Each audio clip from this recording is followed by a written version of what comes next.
Najwa, Nobel Tinggi, Olivia, Karen, Rafael, Rangga, Relin, Mega, Steven, Syahdatul, Fikwanisa, Zaneta, Rakim Zendi.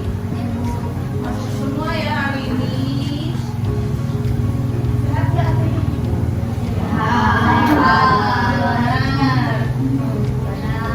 Sekarang ibu mau ajak ice breaking dulu. Berdiri.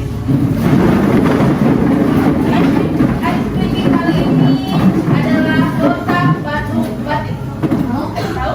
Botak batuk batik. Jadi kalau ibu bilang botak, kalian pegang kepala. Kalau ibu bilang batuk, kalian pegang mulut. Kalau ibu bilang batik, kalian pegang baju. Oke? Mulai ya. Jadi kita selamat dulu. Botak, batuk, batik, batuk, batik, botak, batuk, batik. Ayo, ayo. Botak, batuk. Batik, botak, batuk. Cepat-cepat lah. Batuk, botak, batik. Batik, batik. Batuk, batik. Sekali lagi ya, lebih cepat ya langsung. Botak, batuk, batik, batik, botak, batuk. Oke. Semangat. Kalau ibu bilang mana semangatnya, paling berapa ini semangat? Ya, mana semangatnya? Ini semangatnya. Mana semangatnya? Ini semangatku. Oke, tadi kita ice breaking sudah absen udah. Sekarang ibu mau tanya. Anak-anak ini atau anak-anak, apakah kalian mempunyai hak? Ya. Apakah kalian mempunyai kewajiban? Ya. Oke, seperti yang sudah ada di depan kita akan belajar tentang hak dan kewajiban. Oke, kita masuk hak dan kewajibanku, belajar menjadi anak yang bertanggung jawab. Nah, ini pengertian hak.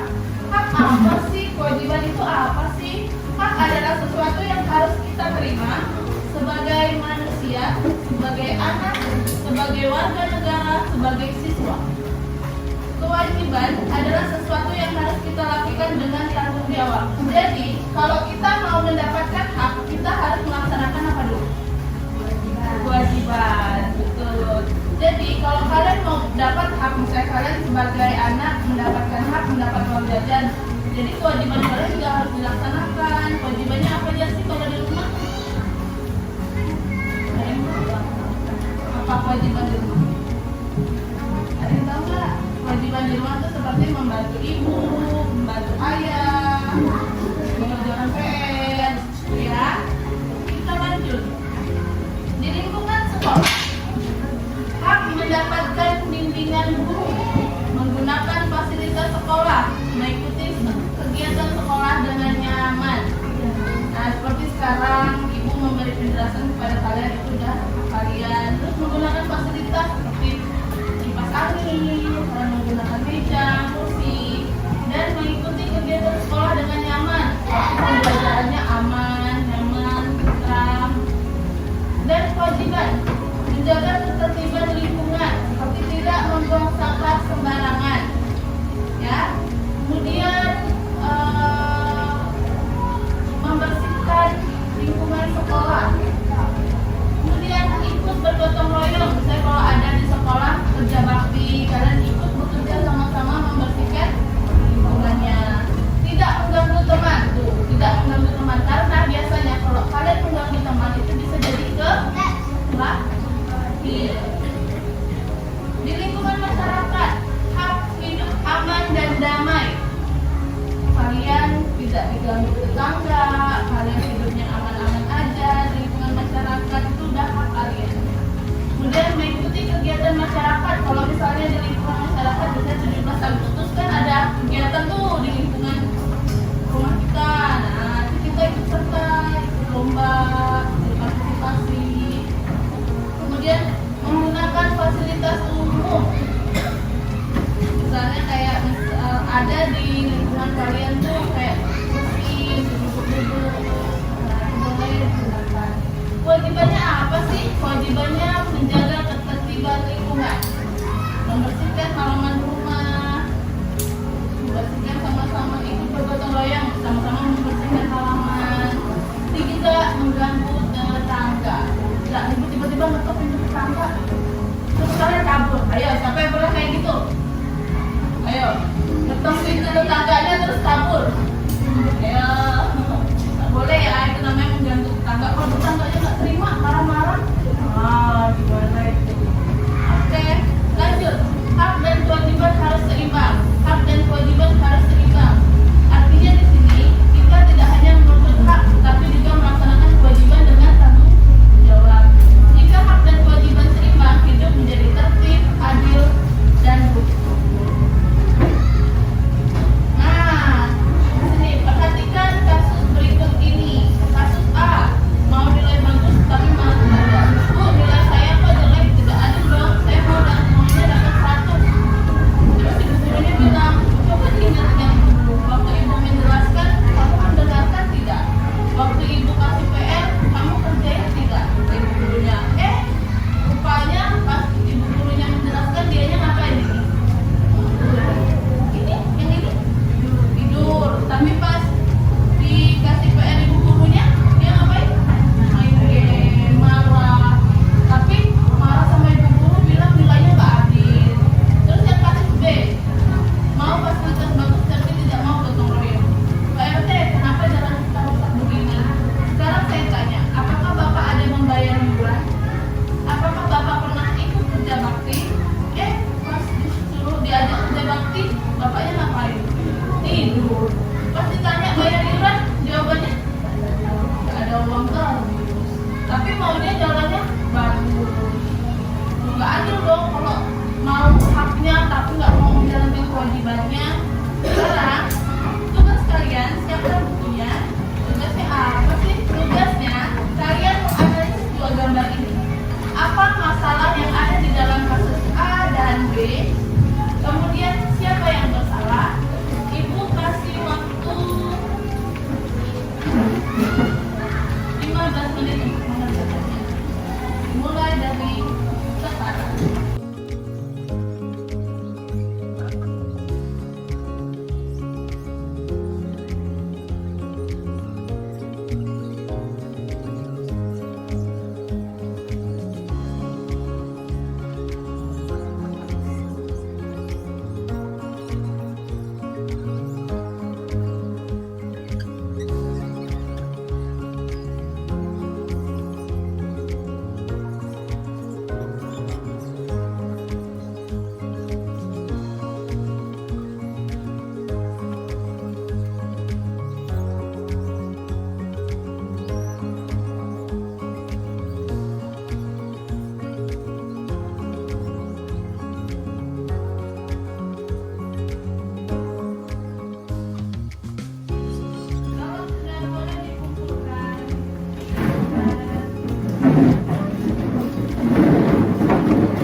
tapi giliran disuruh kerja bakti tidur, disuruh bayar iuran alasan terus nanti alasannya lagi nggak ada duit, terus alasannya nggak kerja, tapi selalu maksa.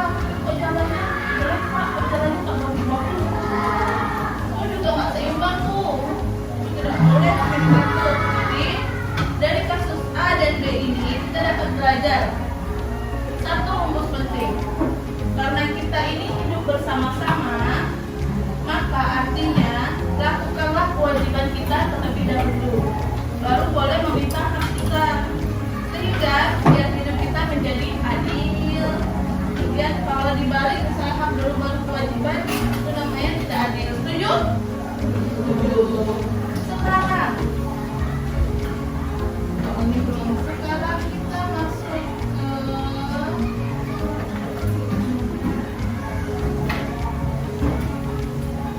sekarang ini udah sesuai, cewek-cewek dan cowok-cowok semuanya berdiri di tengah. Cewek satu badan, cowok satu badan.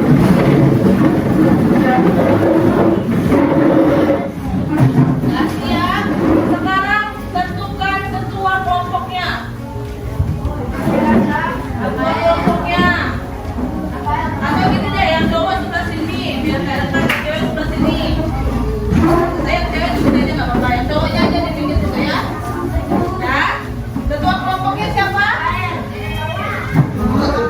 Ketua kelompok di depan, nanti ketua kelompok yang akan maju nunjuknya.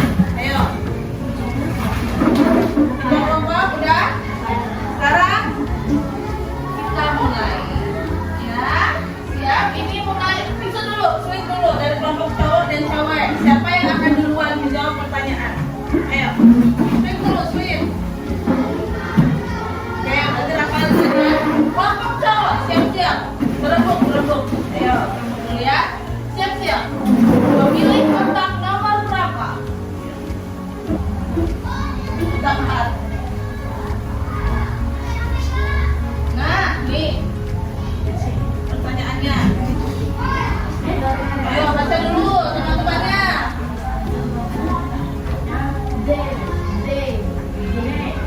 D ini? Ini? Riki benar itu? Tepuk tangan. Berapa? Mana? Ayo memilih kotak nomor berapa ini?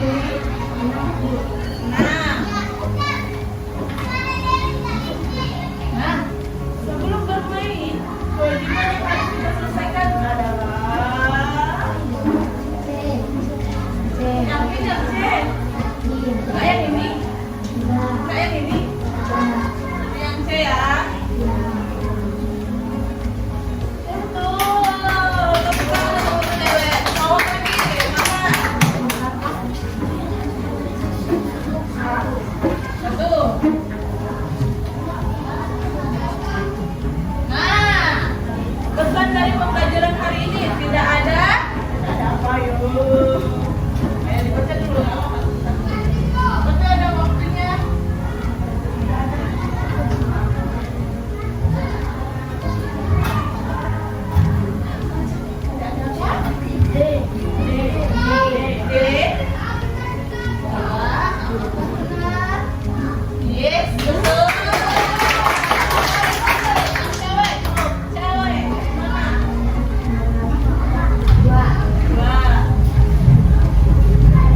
Apa? Ayo, kewajiban Joko.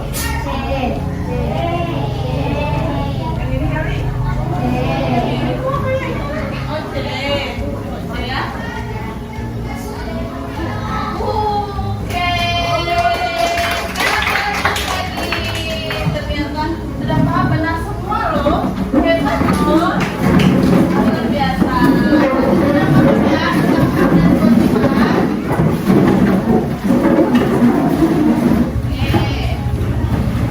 Sudah paham belum?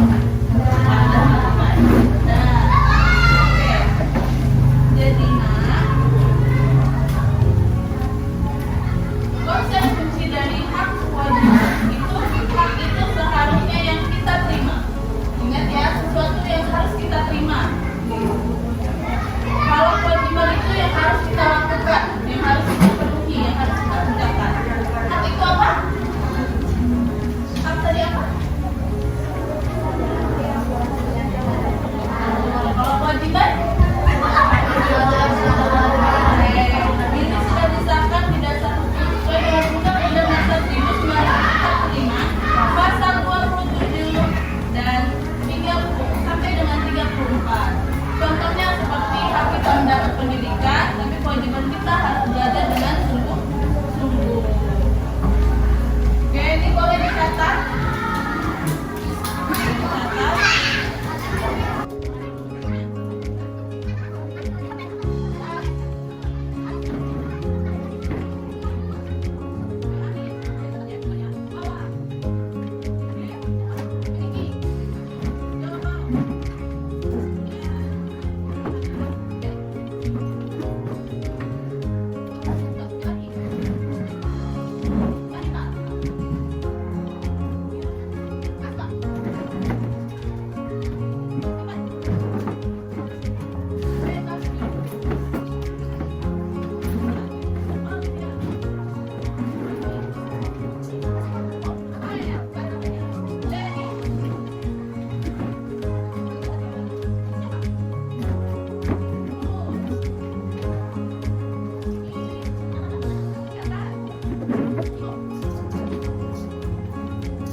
Kita berhak mendapatkan sesuatu, tetapi juga wajib melakukan hal yang menjadi tanggung jawab kita.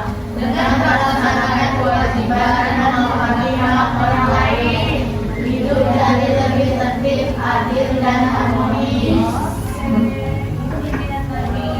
Hak dan kewajiban harus seimbang. Kewajiban itu baru dapat haknya. Ini tugas di rumah. Sebutkan 3 hak dan kewajiban, 3 kewajiban di rumah.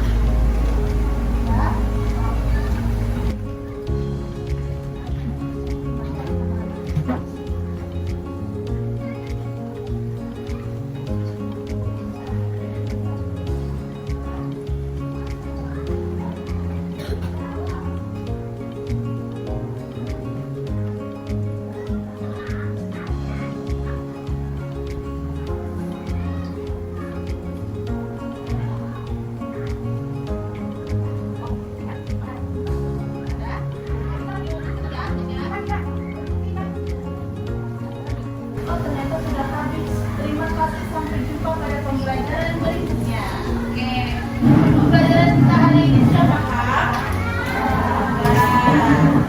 Sudah mengerti apa itu hak dan apa itu kewajiban? Sudah.